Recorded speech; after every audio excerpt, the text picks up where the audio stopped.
Setiap perjalanan diawali dari satu langkah, setiap doa diawali oleh satu kata, setiap semangat diawali dari sebuah harapan, dan semuanya kita yang menentukan. Bismillahirrahmanirrahim. Assalamualaikum warahmatullahi wabarakatuh. Perkenalkan, nama saya Devi Ayu Prawindarwulan SPD, peserta Latsar CPNS golongan 3 angkatan 114 Kabupaten Kudus. Saya adalah guru pendidikan agama Islam yang diterima dalam seleksi CPNS tahun 2019. Pada kesempatan kali ini, saya akan menyampaikan hasil dari kegiatan yang saya lakukan selama habituasi Latsar CPNS tahun 2021. Semoga video ini dapat memberikan inspirasi dan manfaat untuk memajukan pendidikan di tanah air tercinta ini. SD 3 Peganjaran yang beralamatkan di Desa Peganjaran RT 4 RW 1 adalah salah satu SD yang berada di Kecamatan Baik, Kabupaten Kudus. Letaknya yang strategis dan tepat yang berada di tengah-tengah pemukiman warga membuat SD 3 Peganjaran masih memiliki murid yang lumayan banyak, yakni 93 siswa. Setelah beradaptasi dengan lingkungan sekolah, guru, dan mencoba memahami siswa, akhirnya saya menemukan kendala bahwa siswa masih minim dalam hal baca tulis Al-Quran. Apalagi di masa pandemi seperti sekarang ini, di mana siswa lebih banyak bermain HP di rumah daripada belajar. Karena hal tersebut, akhirnya terbesitlah keinginan saya untuk meningkatkan kemampuan membaca Al-Quran mereka dengan kegiatan yang menyenangkan. Akhirnya masalah tersebut saya jadikan bahan di rancangan dan laporan aktualisasi Latsar CPNS Angkatan ke-114 tahun 2021 dengan judul Optimalisasi Peran Guru dalam Pembelajaran Baca Tulis Al-Quran di SD 3 Peganjaran Baik, Kabupaten Kudus. Adapun program optimalisasi dalam pembelajaran baca tulis Al-Quran adalah sebagai berikut. Kegiatan pertama, melakukan pemetaan kemampuan siswa kelas bawah dalam baca tulis Al-Quran. Tahapan kegiatan yang pertama, saya melakukan konsultasi dengan mentor terkait kegiatan yang akan saya lakukan untuk optimalisasi pembelajaran baca tulis Al-Quran. Saya berkonsultasi dengan sikap sopan dan santun. Saya menjelaskan program secara jelas, terbuka, dan transparan. Beliau, Ibu Endang Sri Nurwati SPD, memberikan izin dan mendukung kegiatan yang akan saya lakukan. Kegiatan baca tulis Al-Quran di SD 3 Peganjaran, Bu. Ini program-program ikon.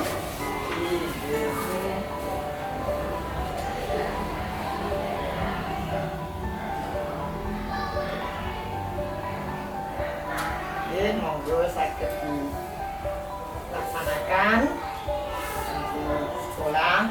Saya siap untuk mendukung pelaksanaan ini. Mudah-mudahan apa yang direncanakan dapat terlaksana dengan baik. Matur suwun nggih, Bu. Assalamualaikum. Setelah mendapatkan persetujuan dari mentor, selanjutnya saya menyusun jadwal untuk tes kemampuan siswa kelas bawah dalam baca tulis Al-Quran. Saya membuat jadwal dengan jelas, teliti, efektif, dan efisien dengan memperhatikan waktu pelaksanaan agar kegiatan dapat berjalan sesuai rencana.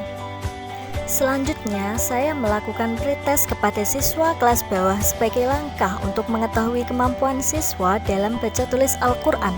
Saya melakukan pendataan kemampuan siswa secara adil dan netral. Saya juga bekerja keras dan cermat dalam mengelompokkan siswa berdasarkan hasil dari pretest tersebut. Setelah melaksanakan pretest, kemudian saya membuat daftar kelompok siswa secara netral dan adil dalam pembagian kelompok.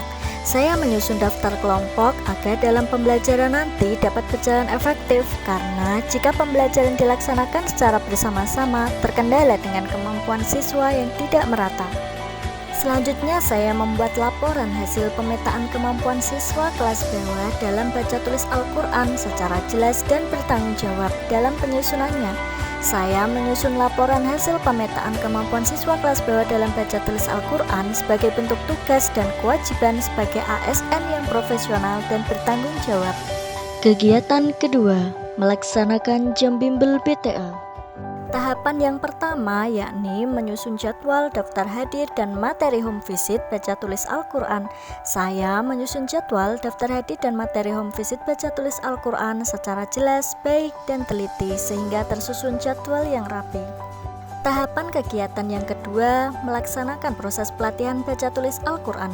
Kegiatan ini dilaksanakan secara home visit di luar jam pembelajaran PAI. Saya memberikan materi dengan seimbang, disesuaikan porsinya dengan kemampuan siswa. Saya juga menyampaikan materi dengan sopan dan menyenangkan agar anak tidak merasa jenuh ketika mengikuti pelatihan baca tulis Al-Quran. Selanjutnya, saya melakukan evaluasi kemampuan siswa dalam baca tulis Al-Quran.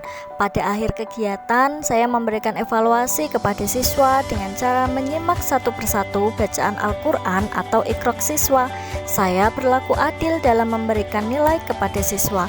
Saya menyampaikan evaluasi secara arif dan berlaku jujur sesuai dengan kemampuan masing-masing siswa. Kegiatan ketiga, melaksanakan Sarpana Quran. Tahapan yang pertama, saya membuat jadwal pemimpin pembaca Asmaul Husna dan menyiapkan lembar Asmaul Husna. Saya menyusun jadwal dan menyiapkan lembar Asmaul Husna secara jelas dan bertanggung jawab. Ini dimaksudkan agar kegiatan dapat berjalan dengan efektif dan efisien. Selanjutnya, saya mempublikasikan jadwal Sarpana Quran melalui grup WA. Saya menyampaikan jadwal kepada siswa dengan jelas. Penyampaian jadwal Sarpana Quran melalui grup WA kelas agar lebih efektif dan efisien. Saya menyampaikan jadwal menggunakan bahasa yang sopan. Tahapan selanjutnya, saya menerapkan Sarpana Quran, yakni sarapan pagi Asmaul Husna dan membaca Al-Quran 10 menit sebelum jam pembelajaran dimulai. Sesuai jadwal yang ditentukan, maka terdapat satu siswa yang menjadi pemimpin pembaca Asmaul Husna setiap harinya. Setiap siswa memiliki lembar Asmaul Husna yang sudah saya bagikan. Setelah membaca Asmaul Husna, siswa membaca Al-Quran bersama-sama. Pembiasaan membaca Asmaul Husna dan membaca Al-Quran ini menjadikan siswa sedikit demi sedikit akan mampu untuk membaca Al-Quran secara baik dan lancar. Selanjutnya, saya mengevaluasi bacaan Asmaul Husna dan bacaan Al-Quran siswa secara adil dalam memberikan penilaian, begitu juga dalam mengoreksi bacaan siswa menggunakan bahasa yang sopan. Saya mengamati kegiatan siswa secara menyeluruh, disiplin dan jujur, memberikan masukan kepada siswa untuk perbaikan berkelanjutan. Kegiatan keempat, melaksanakan kemah pendek. Langkah pertama, saya menyusun jadwal kemah pendek. Saya menyusun jadwal dengan jelas, juga membagi materi hafalan sesuai dengan kemampuan siswa setiap kelas agar kegiatan dapat berjalan efektif dan efisien. Setelah jadwal tersusun, saya mempublikasikan jadwal melalui WA Group dengan jelas dan menggunakan bahasa yang sopan. Langkah selanjutnya, saya menerapkan kemah pendek dengan penuh tanggung jawab. Sebelum kegiatan dimulai, saya dan siswa berdoa terlebih dahulu sebagai perwujudan sila pertama Pancasila. Siswa maju satu persatu menyetorkan hafalan surat pendek sesuai dengan jadwal yang sudah dibagikan. Setelah siswa menyetorkan hafalan, di akhir saya mengevaluasi bacaan hafalan siswa. Saya berlaku adil dalam memberikan penilaian. Saya juga disiplin dan jujur dalam mengoreksi bacaan siswa dalam kegiatan kemah pendek. Kegiatan kelima, mengadakan lomba menulis kaligrafi Al-Quran. Tahap pertama yang saya lakukan adalah menyiapkan perlengkapan untuk lomba kaligrafi dan daftar hadir siswa. Saya dengan adil, rela berkorban dan bertanggung jawab menyiapkan perlengkapan menulis kaligrafi untuk memaksimalkan kegiatan lomba kaligrafi agar berjalan dengan lancar. Dengan sepenuh hati membimbing dan mengarahkan siswa untuk bisa kreatif dan berimajinasi dalam menuliskan huruf Al-Quran yang dituangkan dalam bentuk kaligrafi. Saya mendampingi siswa dalam kegiatan ini dengan menjalin komunikasi yang baik, ramah, dan santun. Setelah mendapatkan hasil dari kaligrafi siswa, selanjutnya saya memilih 3 kaligrafi terbaik yang akan dijadikan pemenang dengan adil, transparan, dan dapat dipertanggungjawabkan. Saya menyerahkan hadiah atau reward kepada para pemenang lomba sebagai langkah inovatif agar siswa bersemangat untuk berlatih menulis Al-Quran. Memberikan penghargaan kepada siswa sebagai sikap peduli terhadap siswa yang telah mengikuti lomba menulis kaligrafi ayat Al-Quran dan berhak mendapatkan reward sebagai bentuk penghargaan.